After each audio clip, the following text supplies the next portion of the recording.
I've just taken a flight unlike any I've ever experienced. The service was great, and I can't remember any turbulence, but the destination was bizarre. Having spanned the Pacific Ocean, I was flown to a strange and unknown airport in the middle of the searing Californian desert. It's called Victorville, and it's the place where planes go to die. Now, you might think A Flight to Nowhere is a story about the decline of the airline industry, but not necessarily so.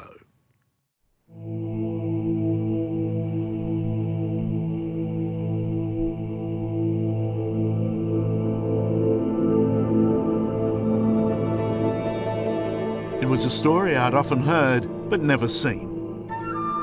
An aircraft graveyard somewhere in the desert in the American West, like the legendary Elephant's Graveyard, a place where the jumbos of the air go to die. I'd always thought it was just another modern myth. It's not. Then, way in the distance, mirage-like, the latest arrival appears. But before this familiar plane lands, we need to start our journey back at the beginning. I have spent a good deal of my life, sadly, in this. OGG, Oscar Golf Golf, in the language of pilots like Captain Georgina Sutton, is a Boeing 767, which has been in Qantas's fleet for almost 25 years. This one plane has flown 5 million passengers, a distance equivalent to 140 trips to the moon and back. Can I kick the tyre? Sure. That's a hell of a tyre, isn't it? But now, OGG has only one more flight to complete. Even in these difficult times, or because of them, Qantas is upgrading its fleet. But renewal also means retirement. So, with a splash of red paint, the wings of the 767s are being clipped.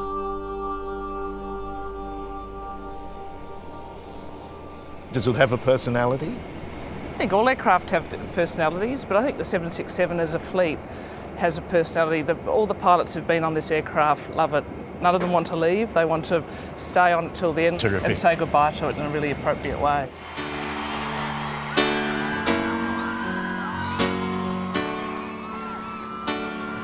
I've made the long trip across the Pacific Ocean more than 100 times, but never aboard a plane to a destination from which there would be no return. Today we're gate 27 and your seat 47D. Oh, is there any chance of an upgrade? No, I'm sorry, Mr. Woolley, we don't have any available today. The flight crew today, Captains Georgina Sutton and Helen Trenery, and First Officers Sonia Wastel and Donna Porter, between them have 60 years of experience on the 767. It's unusual to probably have 4 women on the flight deck. Men still outnumber women in the air. Yes, they do, but I think it's more and more attractive, and there's a lot more women coming into aviation now. I'm not sucking up to you, but I feel more confident with a woman pilot. I think women have a fine eye for detail. Yes, and you can do more than one thing at a time. This is lucky. It's good we can.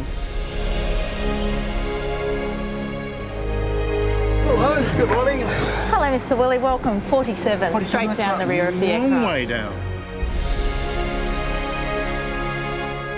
This aircraft may be a quarter of a century old, but being owned by Qantas means she's in excellent shape. Planned route, maintain 5,000-1237. But that's not enough to save OGG and the other 767s. The high cost of fuel has sealed their fate. Hence, the most unusual air trip I've ever taken. This is an all-economy flight, and usually as the plane starts to fill up, I would be worried that that fat man there is going to sit beside me, or the woman with a screaming baby on this side. But this is a flight to nowhere. I've got the whole plane to myself. A very good morning to our special passenger Charlie on Qantas 6021. to Southern California. We're just about ready to go. It's a lovely day for flying here in Sydney.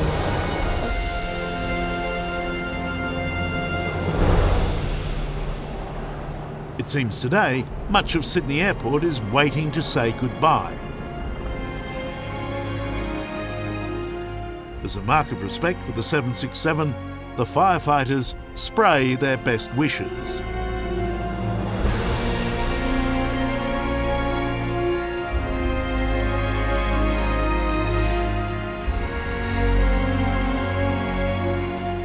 While the air traffic controllers, usually so businesslike, glow in their praise. Qantas 6021 on behalf of our services, it's been an absolute pleasure looking after you in our skies. Runway 16 right, clear for takeoff and farewell. Clear for takeoff, runway 16 right, thank you very much, Qantas 6021.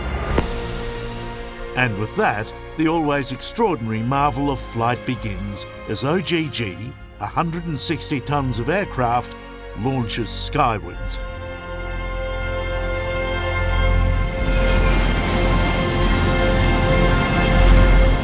On her 27,963rd and last flight for Qantas.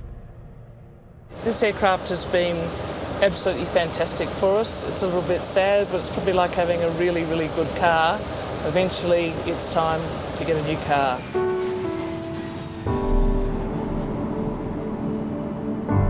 I'm the only passenger on a flight into the twilight zone. The novelty of having the plane to myself for 14 hours is amusing for about 10 minutes. Then, I must confess, it gets a little bit lonely.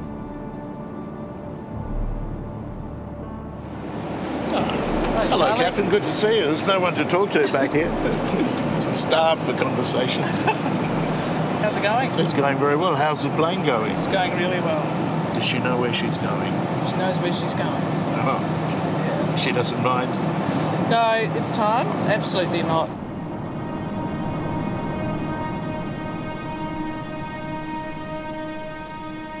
The next morning, our final destination, Victorville, approaches, and OGG makes another graceful arrival.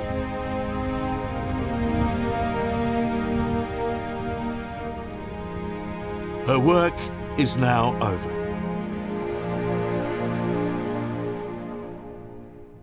It must be a bit of a sad moment, though, when you close the whole thing down. The last time, it's like a living being, yeah, we've turned it off. And what button do you use for that? Fuel control switches.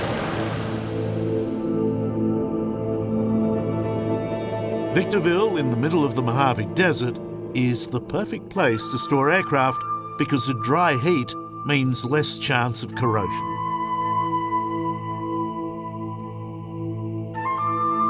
It's why airlines from all over the world come here while they work out what to do with their old planes.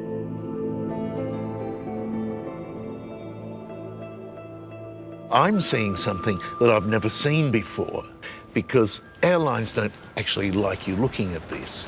Oh, I suppose we'd like you to see the new, but it's something that's healthy to have a look and be respectful of the old.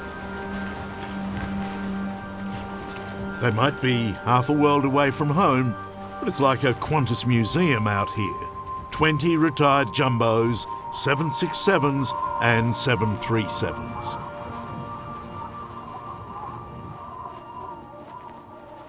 It's a strange place, isn't it, wandering around, just the eerie moan of the wind through the planes and nothing else. A little bit of mechanical clanking, loose parts.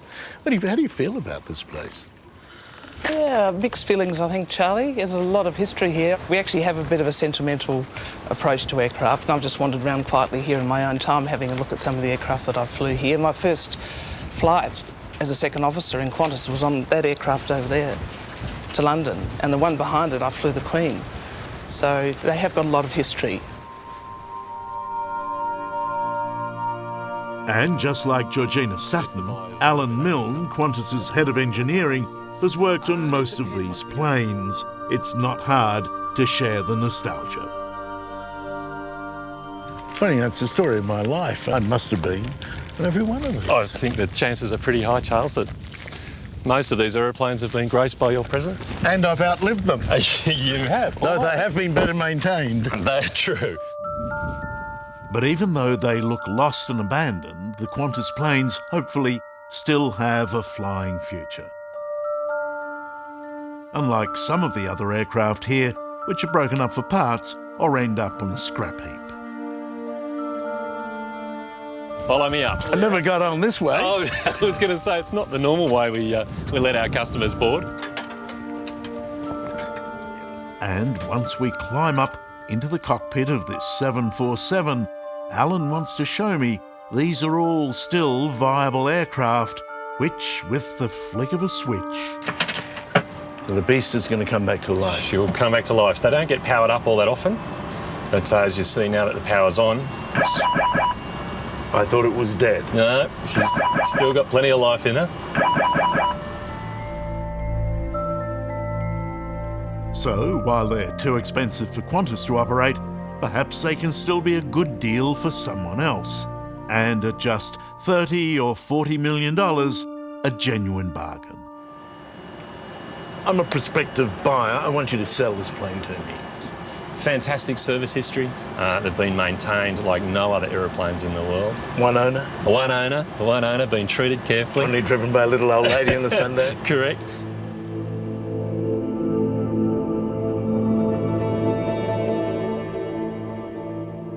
Despite the recycling, you might think that all of this looks a bit wasteful.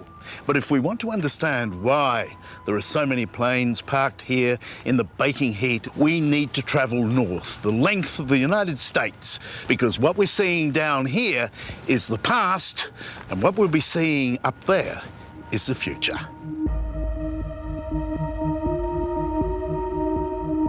In its Seattle factory, Boeing is flat out replacing all those retired aircraft we saw in the desert, and more. They're building 40 of these 737s alone every working month and still can't satisfy the demand as airlines everywhere, including Qantas, upgrade for fuel efficiency and greater passenger comfort. I've seen the future, and already I like it. But before I could drift off to sleep in the 747 of tomorrow, I had an appointment with Boeing's Randy Tinseth, the man you meet if you want to buy one of these things. The history of aviation has been so short, and look where we are now. Yeah, those first airplanes were made of wood and fabric, and now the airplanes are actually made of a different type of fabric with the carbon fiber reinforced plastic or the composite material. Yeah, technology has driven this business. Manufacturers like Boeing need to provide planes that are hugely more fuel efficient. These days, over time, fuel can cost more than the plane. That they've been able to improve their efficiency 50, 60, 70% over the lifetime. And I'll tell you, every year in aviation, we improve the efficiency of our products another 1.5%. So I think we're doing all of the right things.